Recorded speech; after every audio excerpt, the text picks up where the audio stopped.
Bagaimana ciri muslim yang mana syaitan merasa menyesal menggodanya? Mohon penjelasan ringan, jelas, dan padat.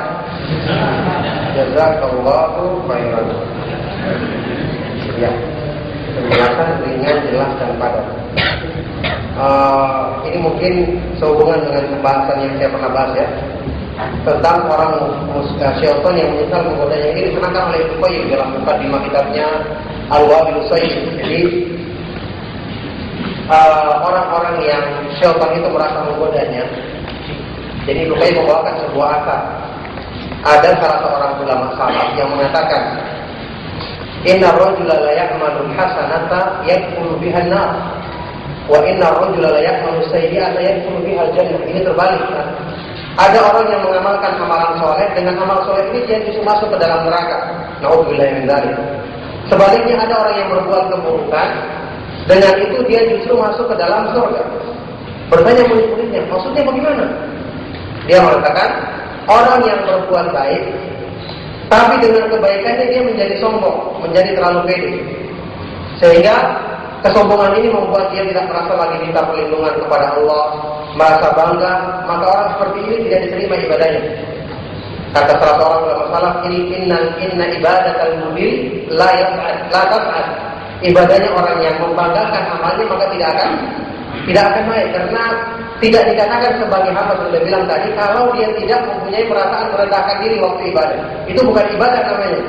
Karena ibadah itu asalnya adalah puncak kecintaan yang disertai dengan puncak perendahan diri. Maka waktu kita beribadah tidak ada merasa rendah diri di hadapan Allah, berarti itu bukan ibadah namanya, dan tidak akan naik, tidak akan diterima oleh Allah Subhanahu wa taala.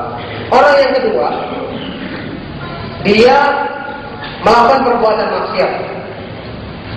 Setelah perbuatan maksiat ini, kemudian dia semakin tunduk, semakin malu, dan semakin selalu merasa kurang di hadapan Allah akibat perbuatan maksiat itu. Jadi semakin menambah kuat keimanannya dengan maksiat tadi.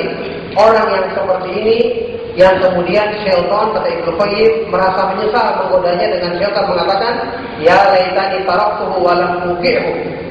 Alangkah baiknya seandainya aku biarkan dia dan tidak menggodanya untuk berbuat maksiat itu. Makanya oleh karena itu terkadang maksiat itu, kata Ibnu Rajab, kadang-kadang ada fungsinya. Dan ini harus dipahami dengan baik, ya, bukan berarti anjuran untuk berbuat maksiat. Jadi terkadang Allah itu memberikan kepada hamba yang dipilihnya perbuatan maksiat yang dengannya Allah menginginkan dia memiliki perasaan yang lebih menundukkan dirinya dengan maksiat itu. Ibnu Rajab menjelaskan kadang-kadang maksiat ada dua fungsinya. Yang pertama, yang tadi menghilangkan kesombongan.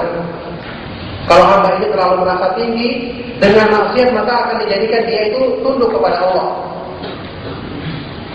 Ini ditunjukkan dalam sebuah hadis yang hasan riwayat Al-Baihaqi dalam Syu'abul Iman dan yang lainnya. Rasulullah SAW bersabda, "Lau lam tuznibu la khasyitu 'alaikum ma huwa akbaru min dzalika al-ujbu."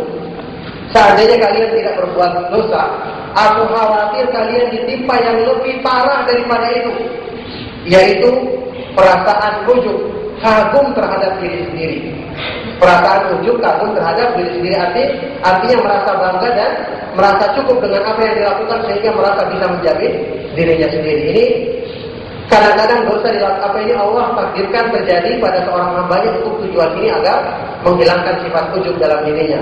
Dan yang kedua, terkadang fungsi doa itu ya jelas adalah untuk menunjukkan rahmatnya Allah, menunjukkan pengaruh dari sifat Allah Subhanahu wa taala yang maha mulia, yaitu maha pengampun dan maha penerima taubat. Maka Allah Subhanahu wa taala sangat gembira dengan taubatnya seorang hamba.